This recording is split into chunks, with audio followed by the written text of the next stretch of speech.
Hi, this is Eric Westreich. Welcome to Aquilius. We're here with Dr. Himanshu Misra, who is the CEO and co-founder of EnlitenAI, which is doing fantastic work on detecting and treating seizures. Doctor, welcome. Thank you for this opportunity. It's my pleasure. Hey, so when you were talking about seizures and you're going to be speaking at the Wearables and Implantables Symposium, so obviously there's a connection between wearables and seizure. Which were you interested in first? Did you start saying wearables are cool and what can I do about it? Or did you start with an interest in seizures and epilepsy and things like that? Yeah, so it was actually the latter. My passion and interest in seizure management and epilepsy. And there's a story to it. You know, I've had 20 years of experience in dealing with drug-resistant epilepsy in my own family. My son had it, and we Uh, lost him to epilepsy 3 years ago. And this is the reason why I founded Enlighten AI with the commitment and the resolution to make sure that we can build something, a solution that can address the unmet needs in epilepsy management. so take me back to the first moment where you kind of realized is, hey, I can do something about that, or I want to do something about that. Was that when young? Was there a specific incident that happened? What triggered? What's the first time you remember telling somebody, I'm going to go do this thing? It's as I said, we lost our son to epilepsy 3 years ago. I had 20 years of experience seeing seizures. Probably, I saw more seizures in a year than a neurologist would see in their career. And I wasn't, it's not something to be proud of, but that gave me uh, kind of the domain understanding of what it is to deal with seizures as a caregiver, as a parent, and also as a patient. So, what I decided was that with my background in computational sciences and building digital platforms and technology, there's got to be something I can do, leveraging my skills to address an area to address a challenge in an area that's so close to me. So take us back 20 years ago, Yeah. before you were an expert in seizures.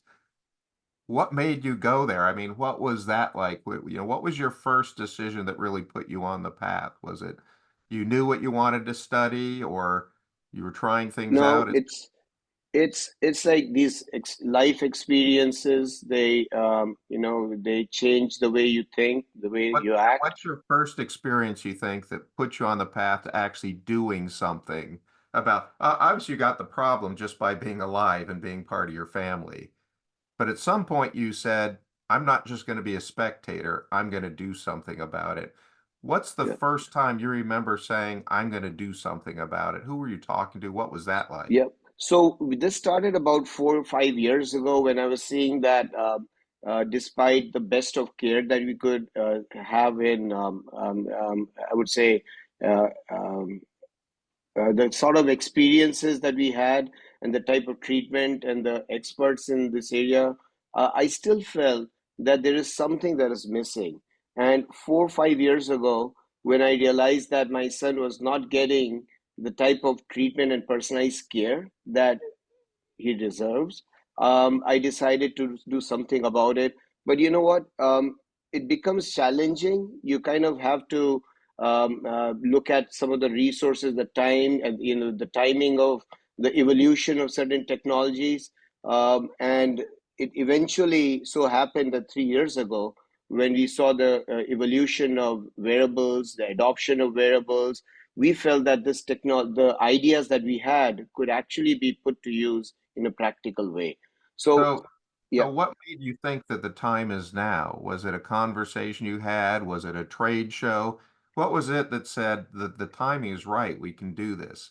this happened when we had interactions with some of the experts, epileptologists in the area, and they said, Himanshu, there are some areas that we know we understand, but there's little we can do about, say, remote patient monitoring, and we have absolutely no visibility of the progression of disease, between visits. And at that point, I started talking and interacting with some technologists, device vendors who had been working on building sensors and wearables that are purpose built for detecting seizures. And as we tracked their progress and I nurtured those relationships with the ideas that we came about, we just felt there was synergy. So it started with that, and it's no, I mean, I think it's an evolution of exploration and understanding because technology is a continuous process that has evolved. And it came to a point of last 3 years ago where we felt that it is actually practically possible to create a product and put in the hands of a patient. Okay. What were you doing right before that?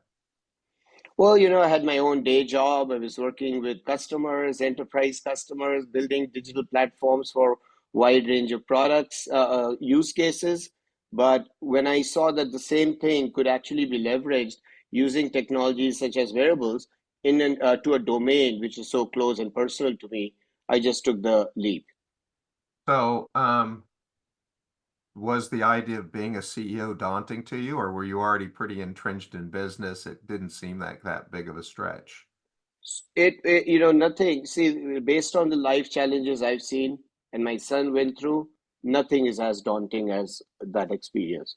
So, if anything, what I've learned is that, the challenges that we see in day-to-day world are far smaller and less significant than what a patient would actually experience. So that never stopped. That was not a showstopper. It never stopped me at all. Okay, so the motivation was obvious, solid, passionate. You know where that comes from. Um, you felt based on that, overcoming that obstacle, the obstacle about CEO was maybe challenging but trivial compared to Oh, the yes. bigger challenge of life. What most surprised you about being a CEO? When you went from not being a CEO to CEO, there's always some surprises that get all of us. So, what was your biggest surprise when you became a CEO? Something you hadn't thought of before?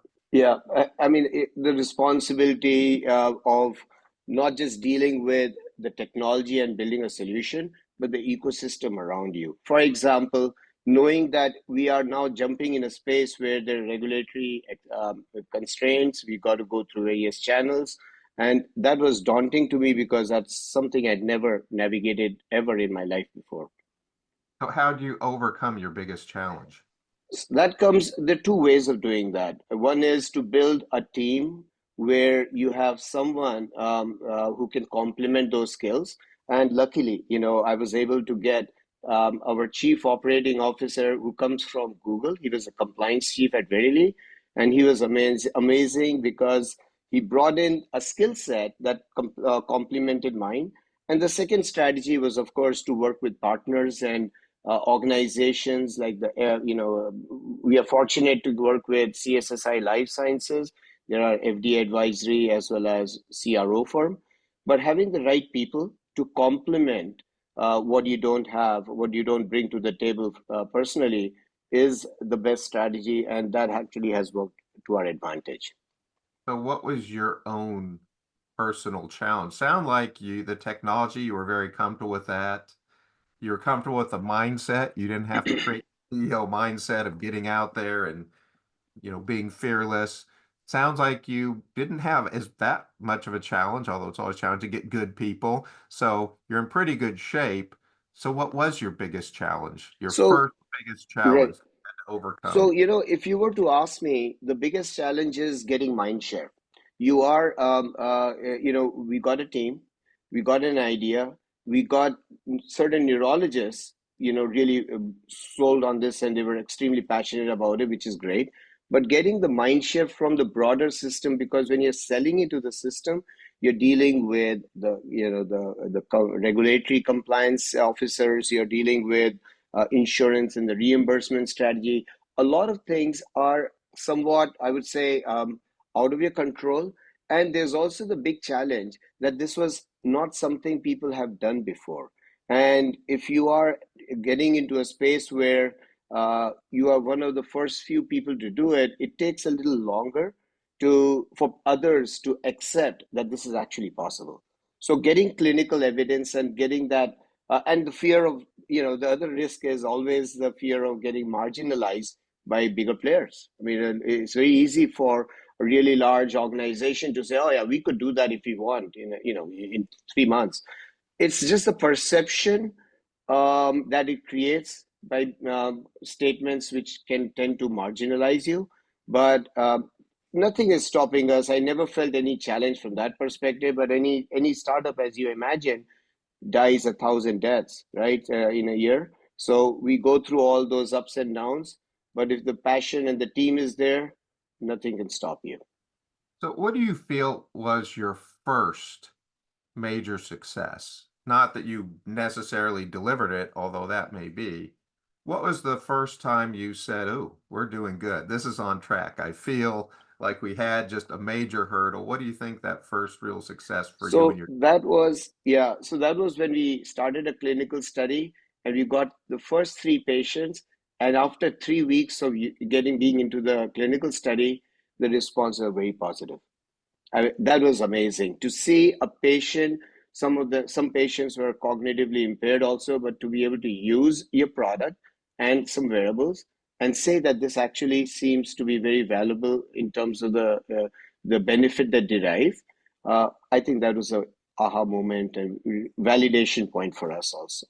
let's make that positive impact clear to the rest of us.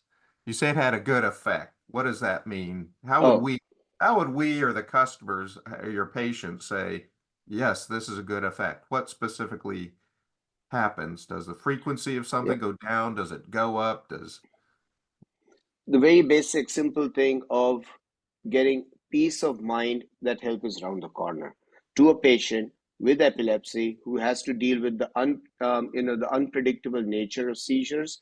Just knowing that there is help around the corner is one of the biggest things, what and did that they it's what made them believe something would help them? What did they see or so it's so without getting too much into technology, essentially what we enable is the patients to use devices and wearables, and we enable remote patient monitoring. So in that sense, when there is something abnormal in terms of the signals that are captured and detected by the devices, it's indicative or preemptive of a likelihood of the next seizure.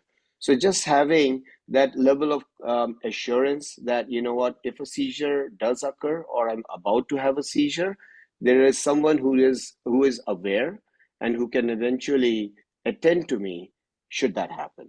I think that in itself was, is okay. very assuring.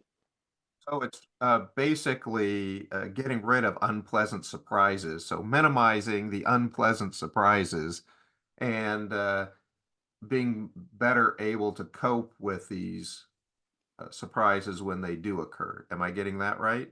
I mean, that's a fundamental. That's the very first thing that any patient and caregiver would love to see. Of course, there's much more to it with the data that we capture and the insights that we can generate. We are trying to enable the neurologists to be able to take preemptive action, to Okay. decide how to personalize things, and that is something which is a part of our journey, our roadmap as we evolve. Clinical trials, see preemptive action coming. Yes, absolutely. So we are looking at preemptive. In fact, our next study is aimed at not just monitoring, but also being able to enable a trigger and prompt the neurologist to have, an alert so that they can make timely interventions, or maybe encourage a patient encounter if needed. So the first step was just making the patient and their support aware that something that they might not have detected till it happened, knowing it's going to happen. It's like knowing an earthquake is going to happen ahead of Is time. Absolutely. So, and there are triggers. I mean, and it sounds trivial, but it isn't. I mean, that in itself is an evolving science, and trying to make sure which of those alerts or those warnings are actually true positives versus false alarms. So, how do you improve the technologies for that?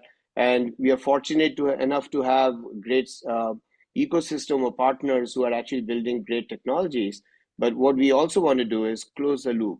With the detections of certain events, how is it that we can influence the treatment and personalized decision making by a neurologist. And that's actually what helps impact a day in the life of a patient. So your first success was really when you in the lab suspected this work, you're testing, but in the clinical trial, you also got neurologists and patients being able to first time detect some events before they could happen and do some minor interventions there. And if I understand you right, what you're looking for in the future is better detections, less false positives, but the ability to improve the actual interventions quicker. Absolutely. That time cycle of one, getting the right intervention and applying it, you know, as quickly as possible. Yes, and then adding on to it, the decisions have to be very personalized. We are essentially a precision treatment because each patient responds differently. Each patient has a different set of seizure profiles, comorbidities, co-medications, and responses, drug tolerances, and so on. So as we get to the next layer of our product, you will see more and more personalizations because what works for you may not necessarily work for someone else. And those are the things that is very patient specific, and that's a challenge which we So are what addressing. is the patient going to have to carry or use to be able to detect these? What does that feel like or look like to a patient? Yeah, so different devices have different sensor types and different indications in the sense that some devices can measure, like wristwatches, for example, wristbands, they can measure muscle movement convulsions. Therefore, that corresponds to a group of seizures which have, like tonic-clonic seizures, where you have muscle movements, rapid movements of the body. There are other seizures which are silent, which you cannot see visibly. There are multiple, and therefore there are certain patches or headsets or devices that you can use to capture EEG signals, and So what you're the saying in the devices. future that Yeah, the future that could feel like an Apple Watch, an Apple smartwatch. I'm not saying it is, but it would feel like a watch and a hat or maybe a pair of glasses or something. yeah, With all of those. In fact, we are doing a clinical study with an Apple Watch, which has been customized for seizure detection, and a small patch, four patches that you can use on the skull. We had a study earlier with a kind of a bigger headset, and it really also depends on the type of seizures a patient is having, the tolerability and usability of the device given the profile of the patient, and the neurologists and the caregivers would decide what makes sense.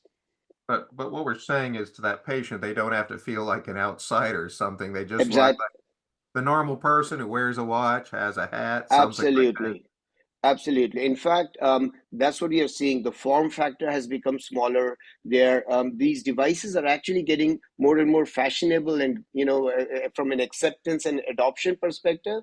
So that's really the next frontier, and we are excited about it. Yeah. So what is your biggest challenge now? Now that you've overcome the really hard stuff to get started, what is your biggest challenge right now? So our biggest, I mean, of course, technology. As you learn more, you realize there's a lot more to unearth, and new frontiers open up. But that's fine as long as we are phase gating our product development. That's not an issue.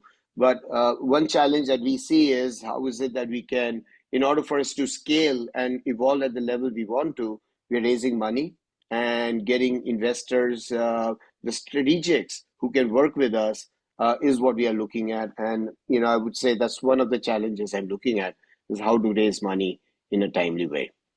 So if there's one specific thing that you think is going to happen or is likely to happen the next 1 to 3 years that most excites you, what is the one change you think is going to be in your life or somebody else's life that we're going to see in 1 to 3 years? We've You kind of know, broken down the path of where we're going to completely form yeah, fitting. In the path to getting there, what do you think is a significant, exciting thing that's going to happen in the next 1 to 3 years? yeah, I think it will be the widespread acceptance that technology can indeed complement decision making, not replace a physician, but really add to their understanding and address the unmet needs, and have the insurance and the payer systems also acknowledge that. That actually would be one of the biggest accomplishments for the industry. So now the most important question, if somebody wants to know more about you or what you're doing, where's the best place for them to go? Yeah, they can go to our website, and they can also reach out to me over LinkedIn. And we are small, and we do respond quickly, turn around, our responses. Go ahead and give your website address for everybody. Yeah, it's www.enlitenai.com, EnlitenAI.com, and my LinkedIn, Himanshu Misra. Himanshu Misra. Of course, we'll have that below and all that, so people can look at that. If you want to talk with Himanshu Misra personally, you can talk to the doctor at our Wearables and Implantables Symposium, which will be, of course, at Aquilius. And you're welcome to watch either in person, which I recommend, because then you can go to the networking thing. A lot of these events, we start with speakers, so you get some insights into the area, take a break. We have companies pitch, so you can see what people are actually doing in that area. And then probably the most important thing is eating, drinking, and networking. And the chance to meet with you, I think, is probably the most valuable. While the speaker, the talk will be great, the company's pitches will be great, I think the chance to actually meet with you and talk to you in person is probably the biggest reason to come. I have yet to walk out of one of those events without having some amazing conversation. So encourage that. Doctor, thank you for being here. Thank you very much, and I really look forward to this event. And thank you to Aquilius as well. And everybody, you can catch us, of course, on our YouTube, Aquilius. You can catch us on our LinkedIn, Aquilius, Instagram, Aquilius. So subscribe, watch, and be happy to like forward. And everyone, thanks for watching. Thank you, Eric.